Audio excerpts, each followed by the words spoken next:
சமூக சொந்தங்களுக்கு வணக்கம். மீண்டும் மற்றொரு காணொலியில் உங்களை சந்திக்கின்றேன். இந்த காணொலியில் நாங்கள் பார்க்க இருக்கின்ற விடயம், அதாவது ஈரான் இஸ்ரேல் மோதல் ஆரம்பித்து 20வது நாளை எட்டியுள்ள பின்னணியில் ஈரானின் வான் பாதுகாப்பு அமைப்புகளால் அமெரிக்காவின் F-35 விமானம் இரண்டாவது தடவையாக தாக்கப்பட்டிருக்கின்றது. பதிலுக்கு இஸ்ரேல் மற்றும் அமெரிக்கா ஈரானின் எரிசக்தி மையங்களை குறிவைப்பது போரை அடுத்த கட்டத்திற்கு நகர்த்தியுள்ளது. மறுபுறம் ஈரான் தன்னுடைய நசரல்லா ஏவுகணை மூலம் இஸ்ரேலிய சுத்திகரிப்பு நிலையங்கள் மற்றும் வளைகுடா நாடுகள் உள்ள அமெரிக்க தளங்களை தாக்கி வருகின்றது. போர்க்களத்தில் ஏவுகணைகள் பாய்கின்ற அதே வேளையில் சமூக ஊடகங்களில் கார்ட்டூன் மற்றும் மீம்ஸ்கள் வழியாக இந்த போர் மக்களிடம் விற்கப்படுகின்றது. இவை பற்றித்தான் இந்த காணொலியில் விரிவாக பார்க்க இருக்கின்றோம். வாங்க காணொலிக்குள் போகலாம். Fourth Monkey Connect launching soon. Iran போர் ஒரு புதிய மற்றும் ஆபத்தான கட்டத்தை எட்டியுள்ளது. அமெரிக்க துருப்புக்களை ஈரான் மண்ணில் இறக்குவது குறித்து அமெரிக்க அதிபர் ட்ரம்ப் பரிசீலித்து வருவதாக தகவல்கள் கூறுகின்றன. இதற்கான 3 முக்கிய திட்டங்கள் முன்மொழியப்பட்டிருக்கின்றன. ஒன்று, ஹார்மோஸ் நீரிணையை பாதுகாத்தல். அமெரிக்க கடற்படை மற்றும் விமானப்படையின் உதவியுடன் ஈரானின் கடற்கரை பகுதிகளை கைப்பற்றி அந்த நீர்வழி பாதையை கட்டுப்பாட்டுக்குள் கொண்டு வருவது. இரண்டாவது, கிஷ் தீவை கைப்பற்றுதல். ஈரானின் கச்சா எண்ணெய் ஏற்றுமதியில் 90% இந்த பகுதி வழியாக இடம்பெறுகின்றது. இதை கைப்பற்றுவதன் மூலம் ஈரானின் பொருளாதார முதுகெலும்பை உடைக்க அமெரிக்கா திட்டமிடுகின்றது. மூன்றாவது, யுரேனியம் கையிருப்பை அகற்றுதல். ஈரானிடமுள்ள 440 கிலோ செறிவூட்டப்பட்ட யுரேனியத்தை கைப்பற்ற சுமார் 1000 சிறப்பு படை வீரர்களை அனுப்புவது. இது நடந்தால் வரலாற்றிலேயே மிகப்பெரிய சிறப்பு படை நடவடிக்கையாக இது இருக்கும் என்று கூறப்படுகின்றது. இந்த திட்டத்திற்கு அமெரிக்க மக்களிடையே கடும் எதிர்ப்பும் உள்ளது. கருத்து கணிப்பின்படி 60% அமெரிக்கர்கள் ஈரான் மீது தரைப்படை தாக்குதல் நடத்துவதை எதிர்க்கின்றார்கள். 12% பேர் மட்டுமே ஆதரிக்கின்றார்கள். ட்ரம்பின் சொந்த கட்சியான குடியரசுக் கட்சியிலேயே இதற்கு முழு ஆதரவு இல்லை. 38% பேர் எதிர்க்கின்றார்கள். 35% பேர் இன்னும் ஒரு முடிவுக்கு வரவில்லை. டாக்டர் ஹால்ஷன் மற்றும் ஜோ ரோகன் போன்ற பிரபலங்கள் இந்த திட்டத்தை கடுமையாக விமர்சித்து வருகின்றார்கள். அமெரிக்க உளவுத்துறை தலைவர் துளசி கெப்பாட்டின் கூற்றுப்படி ஈரானின் ராணுவ பலம் மற்றும் ஏவுகணை தளங்கள் தாக்குதலால் பலவீனமடைந்துள்ளன. இருப்பினும் ஈரானின் ஆட்சி அதிகாரம் இன்னும் சிதையாமல் அப்படியே உள்ளது என்று கூறுகின்றார். இஸ்ரேல் தன்னுடைய தாக்குதலை லெபனானில் தீவிரப்படுத்தி இருக்கின்ற பின்னணியில் தெற்கு லெபனானை தனிமைப்படுத்த அங்கிருக்கும் பாலங்களை இஸ்ரேல் தகர்த்து வருகின்றது. இதேவேளை உலகின் மிகப்பெரிய விமானந்தாங்கி கப்பலில் ஏற்பட்டுள்ள சிறிய தீ விபத்து காரணமாக அது போர்க்களத்திலிருந்து தற்காலிகமாக விலகி கிரேக்கன் நோக்கி சென்றுள்ளது. இது தூரதேசங்களில் போர் புரிவதில் உள்ள சவால்களையும் காட்டுகின்றது. மொத்தத்தில் வான்வழி தாக்குதல்கள் தொடர்ந்தாலும் தரைப்படை வீரர்களை அனுப்புவது என்பது அமெரிக்காவிற்கு பெரும் அரசியல் மற்றும் ராணுவ சவாலாக பார்க்கப்படுகின்றது. அடுத்து, மத்திய ஈரானில் அமெரிக்காவின் அதிநவீன F-35 ஸ்டெல்த் போர் விமானம் தாக்கப்பட்டதாக கூறப்படும் சம்பவம் சர்வதேச அளவில் பெரும் பரபரப்பை ஏற்படுத்தியுள்ளது. நேற்றைய தினம் அதிகாலை 2 மணி ஈரானின் வான்வெளியில் போர் நடவடிக்கையில் ஈடுபட்டிருந்த அமெரிக்காவின் F-35A ரக போர் விமானம் ஒன்று ஈரானிய வான் பாதுகாப்பு அமைப்புகளால் தாக்கப்பட்டதாக கூறப்படுகின்றது. இஸ்லாமிய புரட்சிகர காவல் படை தன்னுடைய நவீன வான் பாதுகாப்பு அமைப்புகள் மூலம் இந்த விமானத்தை துல்லியமாக தாக்கியதாக தெரிவித்துள்ளது. இது தொடர்பான வீடியோ காட்சிகளையும் அவர்கள் வெளியிட்டுள்ளார்கள். அமெரிக்க மத்திய கட்டளையகம் இந்த தாக்குதலை உறுதிப்படுத்தியுள்ளது. இருப்பினும் விமானம் முற்றிலும் அழிக்கப்படவில்லை என்றும் சேதமடைந்த நிலையில் அந்த விமானம் அருகிலுள்ள அமெரிக்க ராணுவ அவசரமாக தரையிறக்கப்பட்டதாகவும் தெரிய வந்துள்ளது. விமானி காயமின்றி பாதுகாப்பாக இருப்பதாகவும் தெரிவிக்கப்படுகின்றது.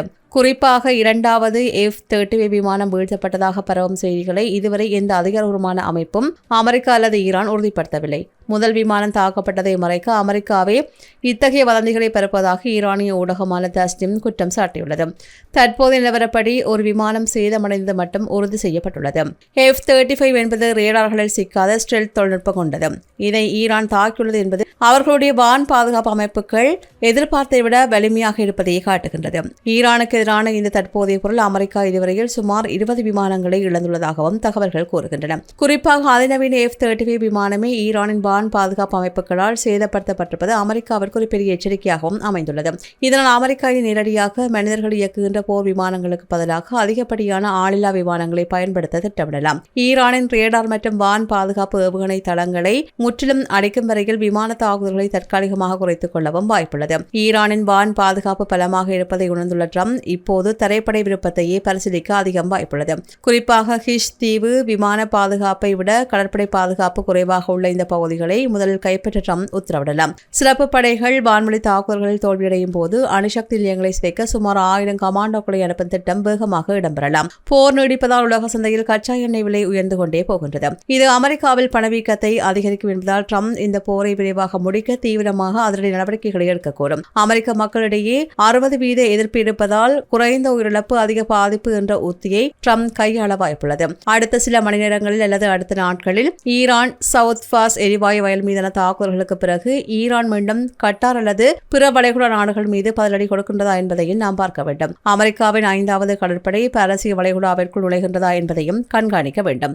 இஸ்ரேல் சமீபத்தில் ஈரானின் மிக முக்கியமான சவுத் பாஸ் எரிவாயு வயல் மீது தாக்குதல் நடத்திய நிலையில் இதற்கு பதிலடியாக ஈரான் கட்டாரின் ராஸ் லபான் தொழில்துறை நகரத்தை தாக்கியது. இது உலகின் மிகப்பெரிய திரவ இயற்கை எரிவாயு மையமாகும். இதனால் உலக சந்தையே அதிர்ந்துள்ளது. கச்சா எண்ணெய் விலை விண்ணை தொட்டது.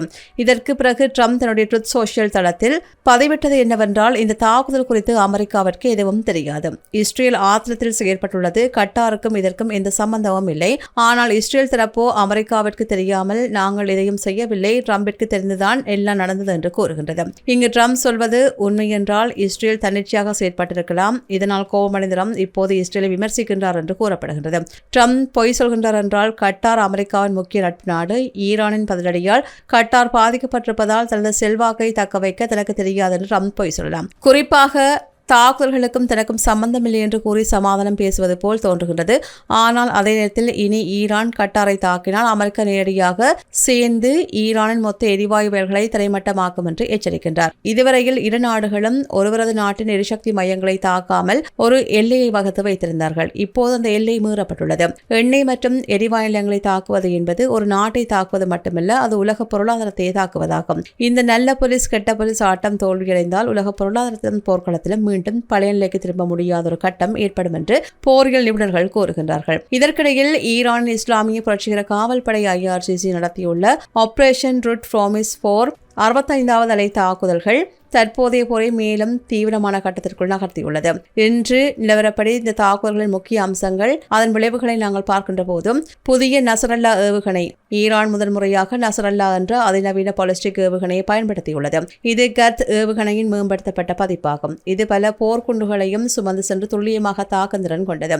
இஸ்ரேலின் மிகப்பெரிய எண்ணெய் சுத்திகரிப்பு நிலையங்களான அஷ்டோட் மற்றும் ஹைபா ஆகியவை குறிவைக்கப்பட்டிருக்கின்றன. இது இஸ்ரேலின் எரிசக்தி விநியோகத்தை பெருமளவில் முடக்கும் முயற்சியாகும். சவுதி அரேபியாவின் அல்-ஹஜ் தளத்தில் உள்ள அமெரிக்க விமானப்படை சொத்துக்கள் தாக்கப்படலாம். UAE-யின் புஜேரா மற்றும் அல் ஷப்ரா தளங்களில் உள்ள அமெரிக்க தகவல் தொடர்பு மற்றும் உளவு மையங்கள் குறிவைக்கப்படலாம். இதற்கிடையில் பென்குரியன் விமான நிலையம் கடுமையாக சேதமடைந்திருக்கின்றது. இதனால் சர்வதேச விமானங்களின் எண்ணிக்கையும் 50% குறைக்கப்பட்டுள்ளது.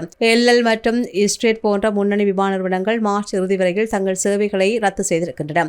ஏவுகணை தாக்குதல்களால் இஸ்ரேலிய மக்களிடையே பெரும் அச்சம் ஏற்பட்டுள்ளது.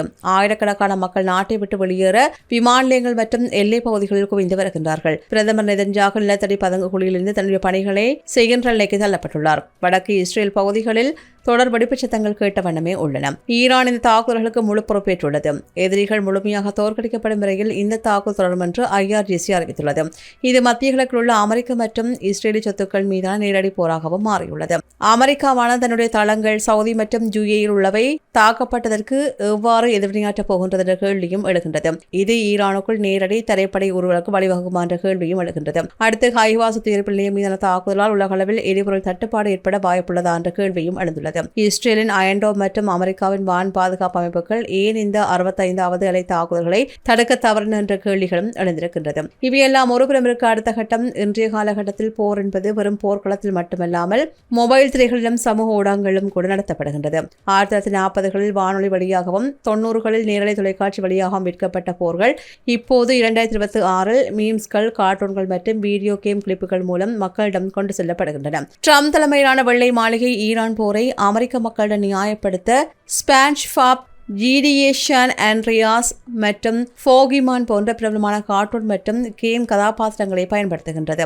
இத்தகைய டிக்டாக் பாணி வீடியோக்கள் சுமார் 300 கோடி பார்வையாளர்களை பெற்றுள்ளன. இதை ட்ரம்ப் நிர்வாகம் தன்னுடைய மிகப்பெரிய தகவல் தொடர்பு வெற்றியாக கருதுகின்றது. வெள்ளை மாளிகையில் உள்ள சிறிய ஒரு குழு இளைஞர்களை கவர்வதற்காக இத்தகைய வேடிக்கையான மற்றும் அதிரடியான வீடியோக்களை உருவாக்கி வருகின்றது. இந்த பாணி பிரச்சாரத்திற்கு பல தரப்பினரும் தங்களுடைய கண்டனங்களையும் தெரிவித்திருக்கின்றமை குறிப்பிடத்தக்கது.